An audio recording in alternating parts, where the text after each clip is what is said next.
Sponsor? Kidding. That'd be great though. All right, we're live.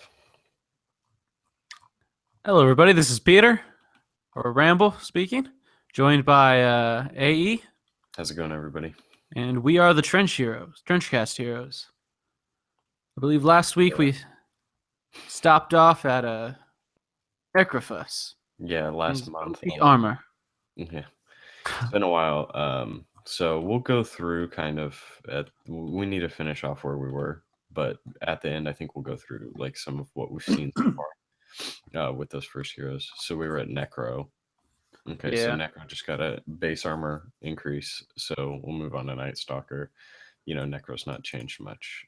No, not especially. But more effective, I guess, as a mid. Maybe I don't know. Like It makes him lane a little bit stronger. yeah, And I guess if you're doing that absurd ancient whatever thingy. it doesn't work anymore. Remember, they nerfed Oh. that last patch. It doesn't Ah. pierce ancients anymore. Okay, so Night Stalker got a nerf. But it makes sense. I mean, there's no reason for it to last that long. Yeah, and Night Stalker is one of those heroes that if he gets an advantage in the early game, it makes it almost impossible to. Well, yeah, he's a snowballing hero. But really, it just doesn't make sense for a skill to have no progression. And now, I mean, you have reasons to put levels into it. Yeah. I mean, it's pretty. It's not like drastic because he still ends up being that good in the late game. But yeah, it makes first hard a little bit harder for him to get. But I mean, at the same time, he can still get kills very easily. Yeah, I honestly think he's one of the easiest heroes to like. Just if you like to play incredibly aggressively, like right now, since it's the start of a new patch, we're still in that first month, almost over with it. You want to play aggressive heroes that get online quickly and are able to get kills, and Night Stalker is one of those. And he can fight, solo, and he can fight S5. He's very well-rounded hero, and he can transition to any position. He can be a mid hero very well. Like he can destroy a Pudge if the Pudge goes mid, who's one of the most popular heroes right now. I mean, he can snowball with like treads or phase boots, and then he shifts into an urn, an Ags, and a gem, and he's just a walking ward. He can be a support at any time. He can be a carry. He can be whatever you need him to be. Late game, he can just buy like a pipe, Vlad, and just run around and help. And Crimson Guard and just be walking auras if he needs to be. Yeah, and I mean, he has a gem and Ags. He's going to be a massive tank, and he can see on high ground. It's stressful to play against. I will say that. Yeah, I don't like playing against Night Stalker. That's for sure. We have Nyx. Same thing with Nyx. Don't like playing against Nyx. Spiked Carapace is terrible if you have any damage over time. It is annoying. Yep. Yeah, I mean, so Nyx just getting some slight buffs, I guess. Yeah, I mean, very minor. Actually, level 1, it's a good increase. Level 1, it's pretty solid. 2, it's good. I mean, they're all substantial until the last one. It's a little bit under a half a second buff. I mean, you're going from 0.27. Even number buffs, really, but they're definite improvements for the stun. Makes it a bit more important to hit it. I could see that. I mean, every 10 seconds is an absurd. Yeah. No, I like that. I don't necessarily like I believe you should be able to use certain items while you're in Nyx's invisibility, because I don't know. There's times where it's just, do you want to blink, or do you want to right click, or do you want to stun? Well, the thing is that whenever you're using that invis, you almost always want to use it as a stun. Yeah, so that's why you almost never use the damage increase, which is kind of sad. Yeah, it could be a higher damage, or I like it if and not magical. I do like that.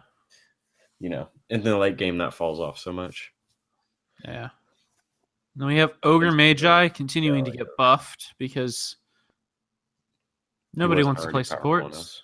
We just played a game last night, didn't we? Where Ogre was a position 3 hero. I can see it. Yeah, like I can't tell you how many times I played Gyrocopter or something like that, and the other team has an Ogre, and I'm like, okay, I can take this guy, and Ogre, No. like, just his nukes, they're just, he gets a multi Yeah, deaths every time and on it's me. just so much It's hard to armor. fight I him. mean, you get one GG branch, and suddenly you're at 8 armor. I mean, you have Terrorblade, who I believe is comparable to that. I mean, with 1 armor, you have a higher total HP pool than almost any hero in the game. He's one of the tank. He is probably the most naturally tanky hero in the game.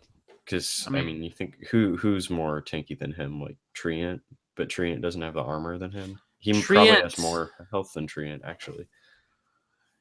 Yeah, I think Treant has a lot less effective health points. He has more strength to damage. He just has more natural damage.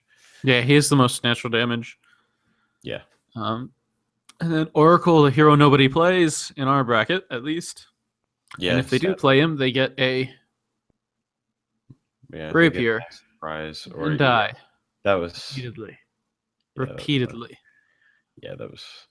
I remember that game. It was fun until we lost. I also remember an Oracle that went mid and actually just destroyed. He went like 31-1 one time.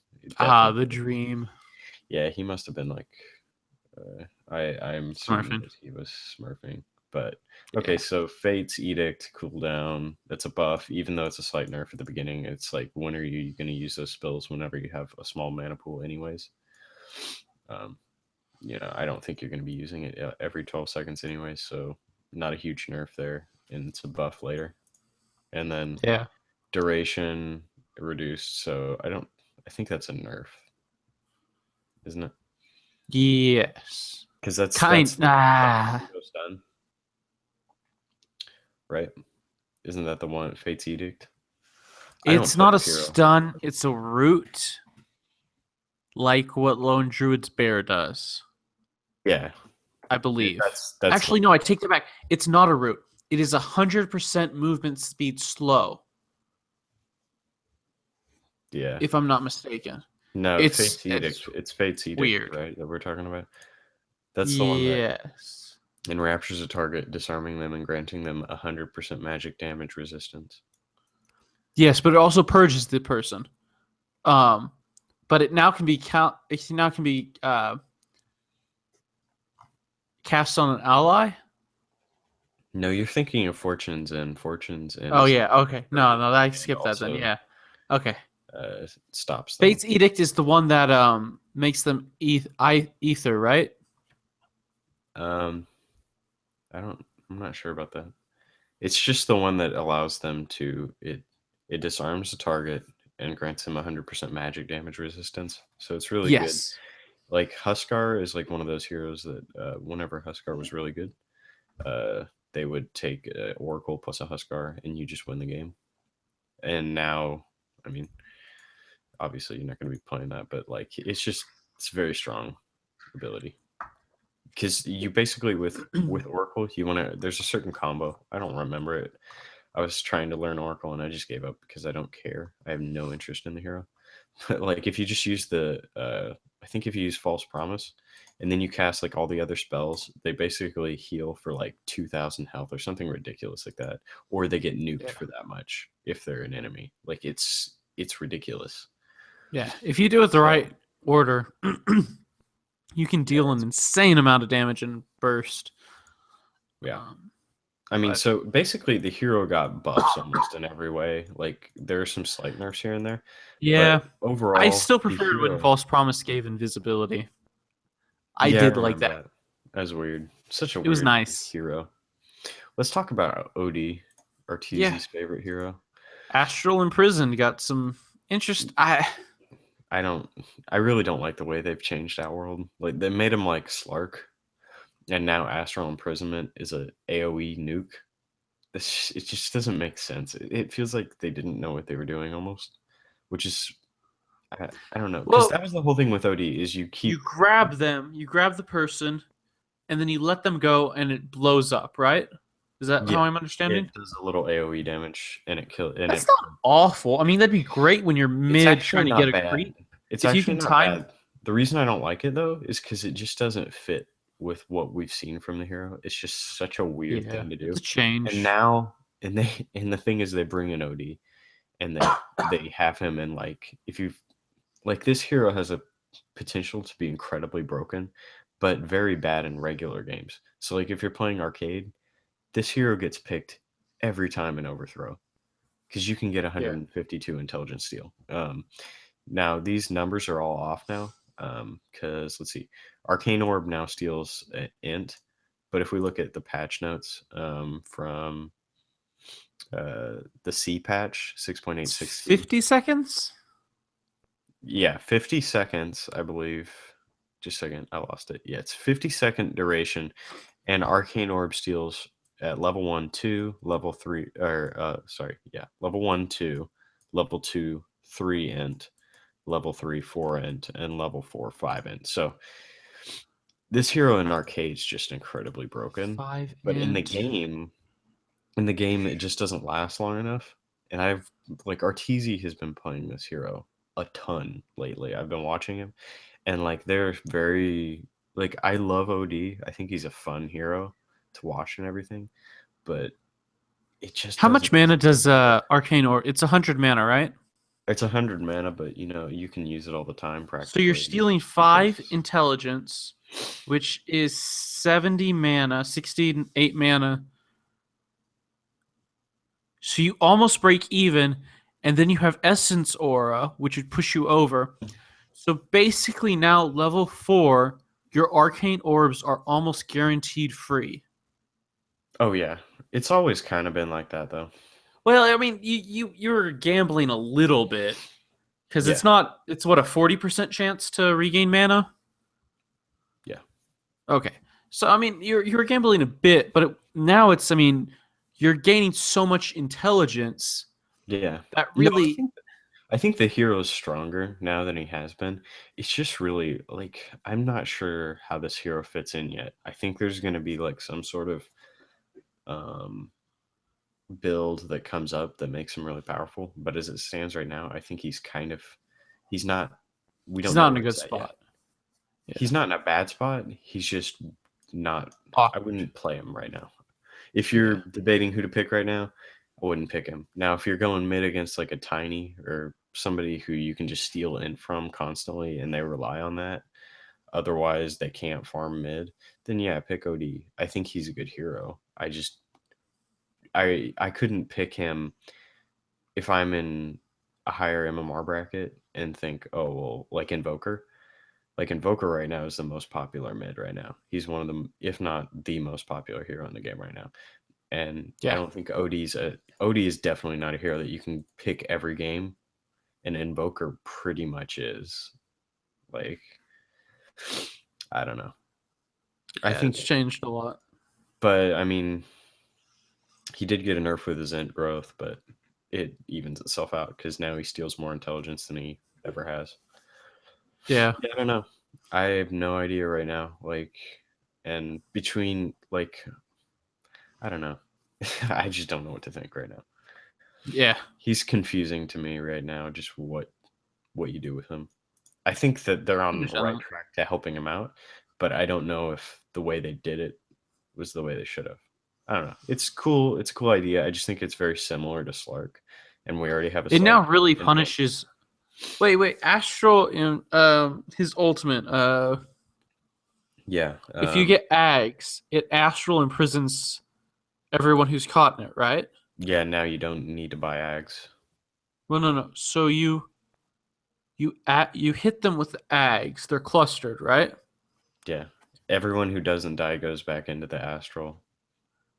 Okay, so let's say everybody lives. They're clustered by, let's say, a Astral. They're all clustered in the Astral. They're all together because let's say you have a vacuum, and they all group. Suddenly, they're all Astral imprisoned. 5 heroes. You deal 1,500 magic damage when Astral imprisonment breaks. Oh yeah, that is a good point. Holy crap! Yeah.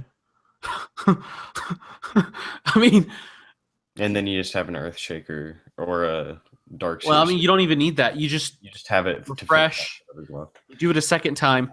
You're dealing close to 8 to 10,000 damage. I bet that would be Not that much. insane. No, I think so because it'd be 3,000 plus your initial burst with the Well, are aura. you saying if you have refresher? Yeah, Well, it's 300 magic damage per hero, which would be 10,000 damage. it'd be pushing 6,000. 1,500. It would be 1,500 magic damage. Yeah, and then you have that doubled. Yeah, and then you have how much damage the ult is doing before. If they're in the area, if they are. Yeah, I know. But I mean, and potentially you also this have to account for magic resistance. And if you have an AM or a Rubik, it's kind of pointless. But yeah, you can see where this is going. I mean, it would hurt. It would hurt really bad. He's one of the only heroes that has an ability that takes him off the map. So yeah, interesting. So PA. Speaking of off the map, Phantom Assassin got a needed intelligence buff. Nice segue. Those early daggers. I mean, that's an extra dagger and a half added in the first 2-3 levels. The hero still has a ton of problems just naturally farming. Yeah. You have to get a Battle Fury on her. And if you don't, I don't know. You don't want to have to get that because SPA you're gonna have to get a Black King Bar because people will buy Monkey King Bar to counter you. And you need that BKB so it counters the Monkey King Bar. And you have to have lifesteal generally. I mean, you don't need it really if you have the Battle Fury, but in the late game, you're going to want Satanic. So there are 3 item spots taken up. One is boots, one is BKB, and then one is your Battle Fury for farming. And then you need Sanjin Yasha, basically. You don't need it. You need at least a Yasha for a little bit movement speed. Well, I mean, basically, you pick up your boots, and then you pick up your Yasha, and then your Battle Fury. I think doing it. You're gonna need you're also gonna need something for attack speed, which is the most important thing on PA. Honestly, I disagree. Your blink does so much for your attack speed. It does, but it does even more whenever you have that. But you need generally you're gonna want to get Abyssal Blade. Almost always. The weird thing with PA is that she does not really build stat items. You can put a Scotty on her, that's a pretty good item on her, but generally you're going to be building damage, attack speed, and health or armor items. You don't actually build agility for armor and attack speed and damage. I don't know. I'll be honest, I know it's not really a good item to get, but I usually pick up a Manta on PA because it feels better. I like the Manta on her. She doesn't have good stat gains, so the Manta's kind of pointless, but I actually like it because it can kind of prevent you from getting Monkey King Bar if they don't have a natural builder of it. Yeah. And then they're going for a Silver Edge to disable your passive, or they're going for some sort of disable on you. You can never underestimate how many it might be 3 seconds that buys you with those illusions, but it's substantial whenever you're fighting. You can get that. I always buy it as an alternative to and the illusions blow people up. Yeah, well, they can't. Not really. They don't do that much damage, but they're really good for breaking high ground. I mean, if you have an illusion that's dealing to 650% crit, even if it's only... It doesn't crit for that. It doesn't really crit that highly. It doesn't do that much damage. Though. Well, I mean, if it hits for 100 late game, suddenly it's done a crit for enough to crit more than enough times to benefit from 2-3 attacks. It can, yeah. I don't know. The heroes, I almost think that Blink Strike could be buffed. That's probably her worst ability. Dagger could get a slight increase in damage. If Dagger got an increase in damage, it'd be well, you'd be able to one-shot so many heroes. Yeah. I think Dagger's actually really cool now that it procs Abyssal Blade or procs. Yeah, it's an awesome item.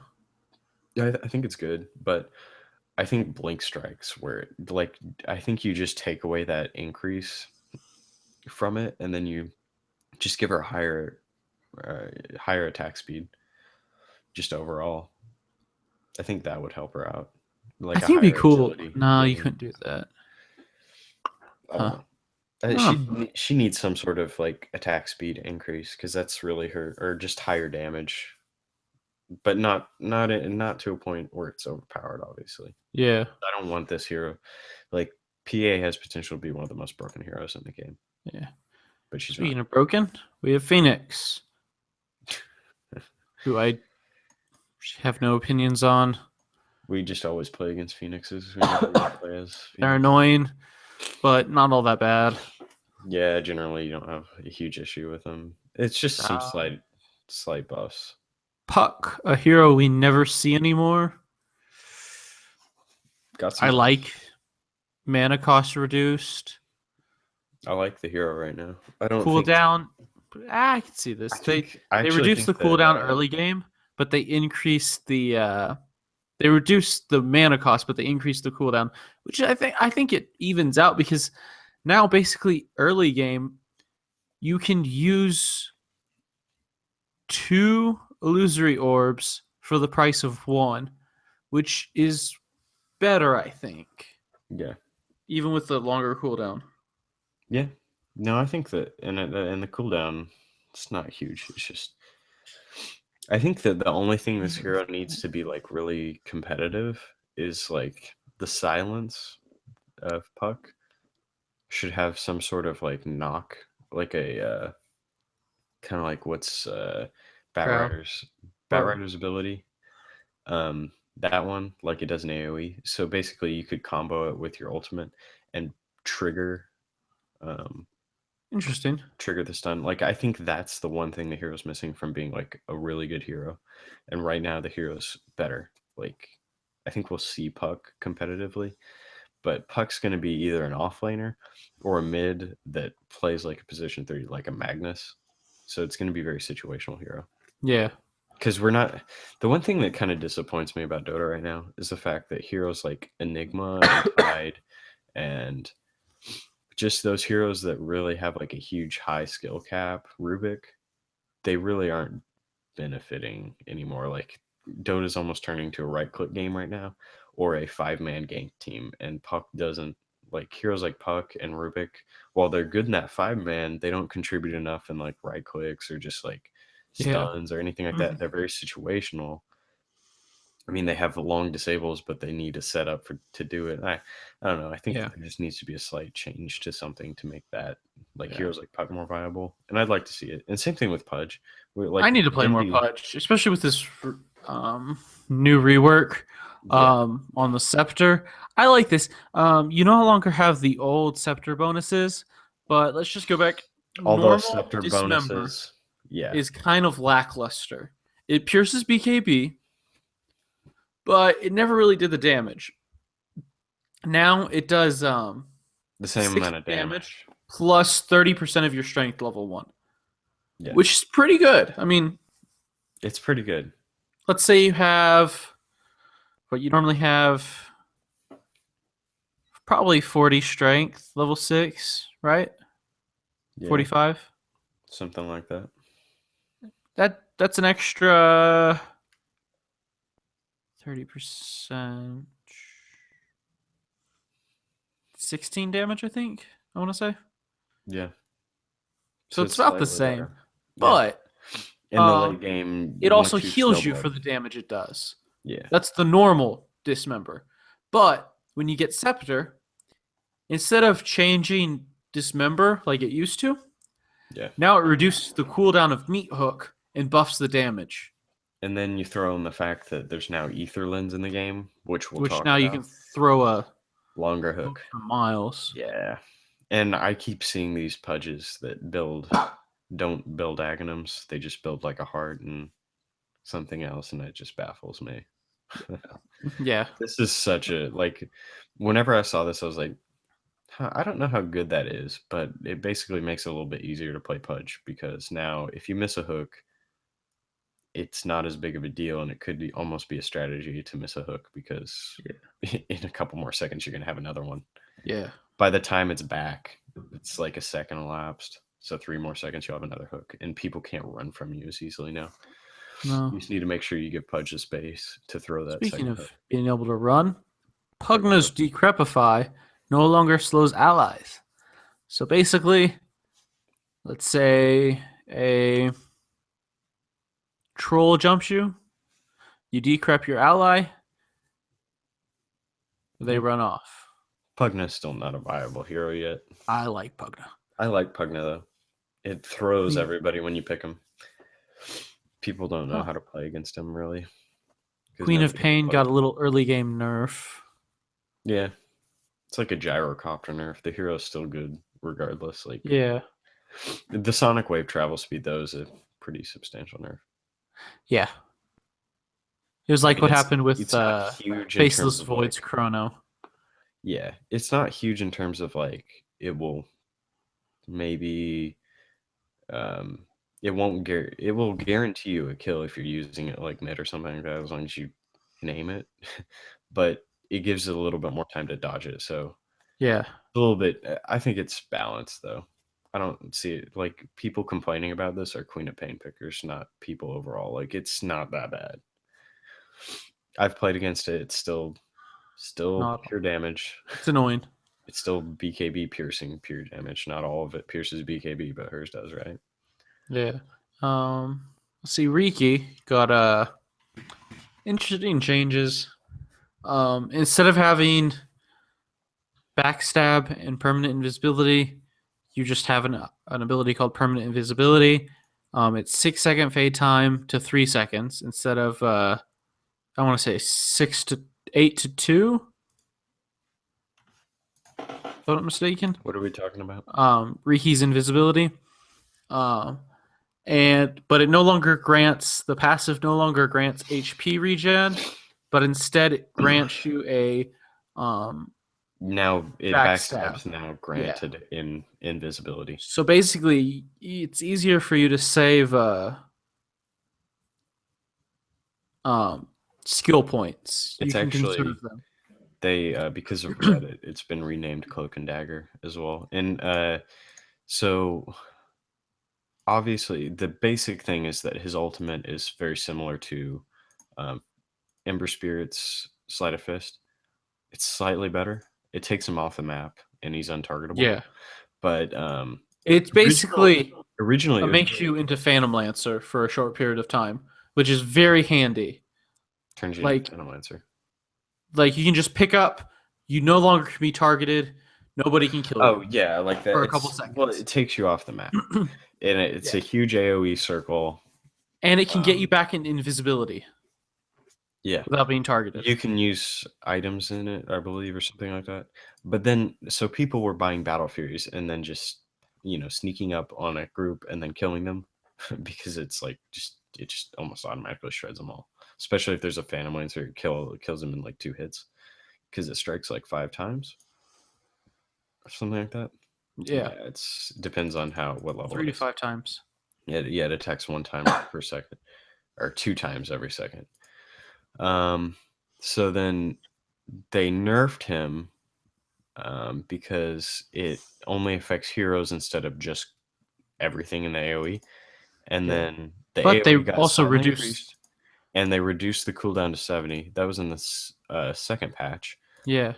And then the new patch brought it down to 40 seconds. So that's overall better. And Yeah, I mean 500 every AOE. 40 seconds you have a nice AoE damage that's solid. I don't see a problem with that. The only thing that Although- bothers me about Riki was that if they wanted to, this kind of bothered me because I think that Riki last patch was actually really strong. Like people were people pick anti-mage a lot in our bracket, and they do not understand how to play him. But they can still be a huge problem, just like in general, because people don't know how to play against him on your team. So Riki, I think, was one of the best heroes. The only thing he was really missing was movement speed, and now they've kind of changed him to a way I don't really like it. I think it's cool, and I like where they're going with him, but Now he has very poor HP. He got He has nerfed. terrible agility. He has really bad gains now. He just doesn't lane well. And it's like then you throw down his base armor too, and then Yeah. Screen no longer slows turn rates. It's just like the hero's kind of bad right now. They need It's to kind of sad. honestly. I'd be happy if they brought him back to where he was and increased his movement speed to like 315 or 310. It's crazy jump. Yeah. That's really all the hero needed. Like the hero was pretty good. I mean, now I think you'd almost be better off getting phase boots in a really weird way. Yeah. Phase boots don't last as long as they used to. I don't know. We'll Rubik. see what happens. Fade bolt damage reduction increased. That's nice. Basically, it helps you lane against people. You can trade right clicks more efficiently. Sand King. Reworked Scepter. Yeah, now it applies Caustic Finale Poison to heroes. And it doubles the range. Yes. Oh my god, it's brutal. It's really weird. It's infinitely longer. The size of a blink. You can so far now. Yeah. Base strength increased, Caustic Finale, slow increased. I mean, just solid buff. I all around I like it. It's pretty solid. So Shadow Demon, nice buff. Yeah. I mean, yeah. I think the hero is one of the best supports in the game right now, actually, especially against Omni Knight. Like Omni Knight gets picked a ton right now. Like people are picking him more and more in pubs. His pick rate is increasing and his win rate is still very high. So Shadow Demon's like a really good counter to him. Yeah. Shadow Fiend has a new Scepter ability. Waste of an item slot. But it's cool. It's cool, but it's only there. I think it makes Blink Yules a lot more viable if you're going down that route. But only if you have an Alchemist. Because it's a waste. The thing with Blink Yules is that you have 2 item slots that are wasted for a nuke that falls off in the late game. So you have to win early enough. Or you just get a Blink Dagger and keep your BKB, or just get a BKB and still be a right clicker and you use your ult, which is fair. I don't think that people need to stop buying Shadow Blade on Shadow Fiend. Every single time I watch it, people struggle to continue to get items after Shadow Blade. It's a bad item. It's a really bad item on Shadow Fiend. I think it's good in certain situations, but you need to understand how to farm a Shadow Fiend. You can't just expect his ult to do a massive amount of damage because it won't do enough whenever you can't play him. You have to understand what items to get on him. And I think that honestly, rushing a Sanjin Yasha and BKB before you get Shadow Blade is a much better option. Yeah. And then you can get a Manta style and you can get a Silver Edge. But that's really whenever you need to be able to disable somebody's passive. I don't think that there's very little reason you need to buy Shadow Blade on him because he's an amazing right clicker. And at the end of the game, you rarely cast his ultimate anyways. Yeah. So his laning got hit a little bit harder. His laning with the raised mana and the armor reduced.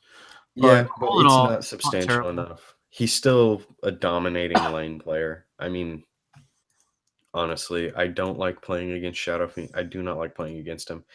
I mean, he is a high skill cap hero. And people act like he's so easy to play. And he is. Like, his skill shots aren't that hard to hit. They're not really skill shots, but I don't know. I think that this nerf detracts people. I mean, the other night, we played with a Shadow Fiend on our team. I've never seen somebody that bad at Dota. He got 1 assist, no kills, and all deaths. I think this is a nerf to kind of detract people from playing him, maybe. I don't know. Yeah. Shadow Shaman got some nice buffs. Math Serpent you can tell I'm passionate about kind of a nerf. I like Shadow Shaman. Yeah, I like Shadow Shaman too. I think that this is really good nerf. And the Serpent Wards, like the reason that they changed it to the 2 hits is because late in the game, hero like Shadow Fiend, who has 300 damage or something like that, was just now he has to hit it twice. Yeah, now he has to hit it twice. Yeah, it's. I mean, the hero is very situational. I think he's like that support that you want if you need a couple disables or you need a support that can also push towers because your team isn't good at it. Yeah. Something to pierce high ground. Yeah. I think that the heroes overall, like, if you don't know who to pick, he's a good support right now. So Silencer has a new ability that's replaced Curse of the Silent. It's annoying and it doesn't do as much damage though. That is the one. But it does confuse it was terribly confusing laning against because I wasn't really sure how to you just survive against it. And I don't know, it was frustrating. His other ability I love the note. Spellcast means the same stuff as Curse of the Silent rules were. Stuff that procs Magic Stick and isn't an item. I love how they use the word stuff. It's wonderful stuff. I think the more interesting thing, like, is that Glaive is no longer a unique attack model. That's nice. It needed to happen. That's better for like carry silencer, which I think is actually not too bad. Concussive shot. We used to build silencer with Daedalus, and that was a lot of damage. But I think that you don't even need the Daedalus on him because he does so much damage anyways. If you snowball, you just get a lot of armor, a lot of HP, and I don't know. He does crazy damage. And now I think you should build Ags on him because it will apply. I believe it applies Arcane Curse on him, doesn't it? I think so. I'm not sure. That's because it used to be Curse of the Silent that's applied to him right after with Ags. So now it applies Arcane Curse. So I don't know. I think that's like really good against heroes that rely on escaping. Yeah. Because they're just going to keep taking damage, especially if the silencer's paired with like an ancient apparition. So something that just continues taking damage. Anyways, be good. So Skywrath. It's a nice buff, but not huge. You'll only pick up a few levels of concussion shot early game. So it's nice though. It is nice. Yeah. Slardar by damage only reveals the area. Or doesn't only reveals the target. Yeah, that makes sense. You got this. Bounty Hunter was the same way, so it didn't really make sense that Bounty Hunter got nerfed that way and Slardar didn't. So, yeah, Storm Spirit, Electric Vortex mana is reduced. That's nice. Most people didn't really like picking up Electric Vortex because it didn't do the damage and it costs a lot of mana. But now they have a really solid reason to do this. Sven's got a nice buff. It's pretty solid.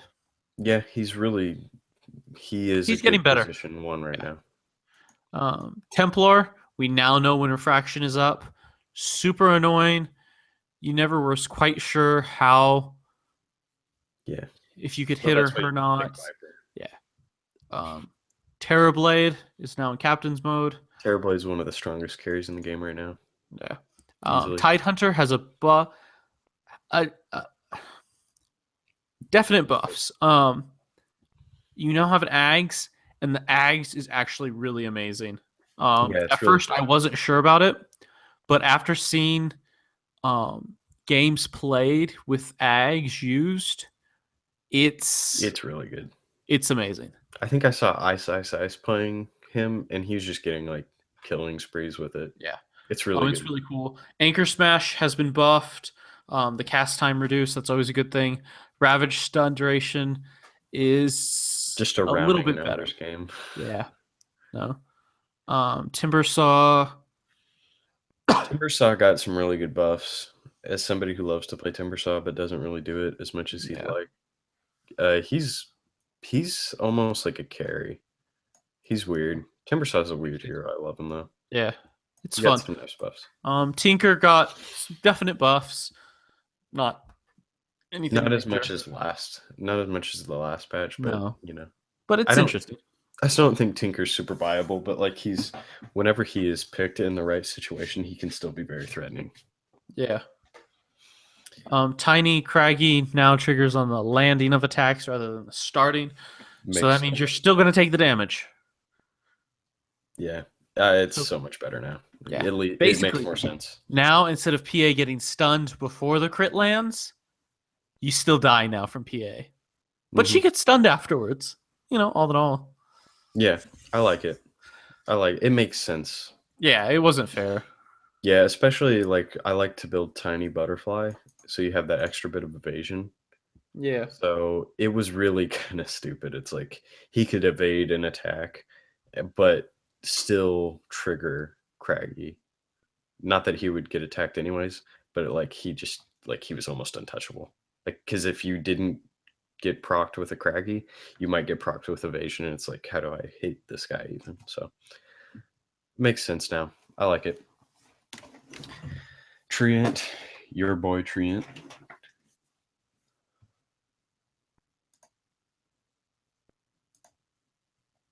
You still there?